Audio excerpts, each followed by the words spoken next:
Continuing work today on this wonderful blue dancing tree. As you can see, I got most of the blue on yesterday, and I've already been working on adding some of the white. Now you may recall that I had a nice white base coat or primer on, and now I'm adding the titanium white on top of it. You can see that this linen canvas has lovely natural striations, and I loved the combination of the linen canvas because it does have some of those imperfections, along with some of the brush strokes for applying the primer, so that I have a little bit of a bark-like influence. Now look at this cute little kicky leg that this tree has. Absolutely a dancing tree. Now for the work today, I started off with titanium white. You may recall that titanium white is opaque, and so I want something that covers completely. I'll be doing a lot of edge work with my trees. I want to make sure that where the blue and the white in this case come together, that the white covers up any of the little bits of blue.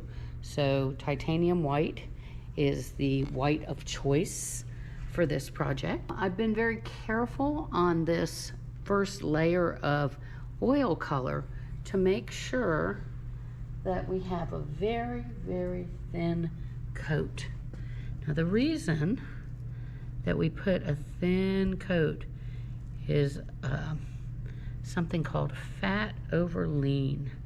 It's very important in oil painting because oil painting is different than painting with acrylics.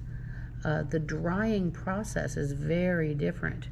Whereas in acrylics, you might have some of the same features and they might feel the same, but acrylics are water-based. And so we want to make sure that when we use acrylics, that we're prepared for them to dry very quickly because that water evaporates. And it dries sometimes almost instantaneously. But with oils, what happens is they have to oxidize. And so when something has to oxidize, that means it takes time.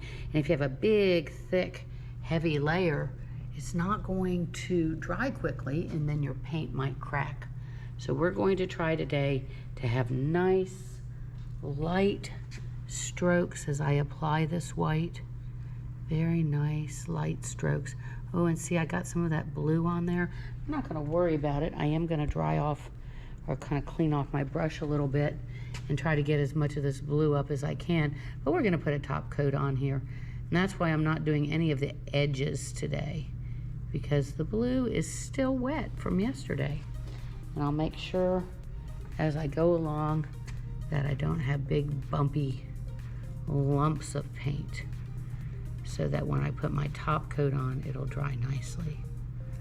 All right, well, we're gonna leave this little girl alone. Sometimes you have to just stop and let things dry. So we'll let this oxidation process continue.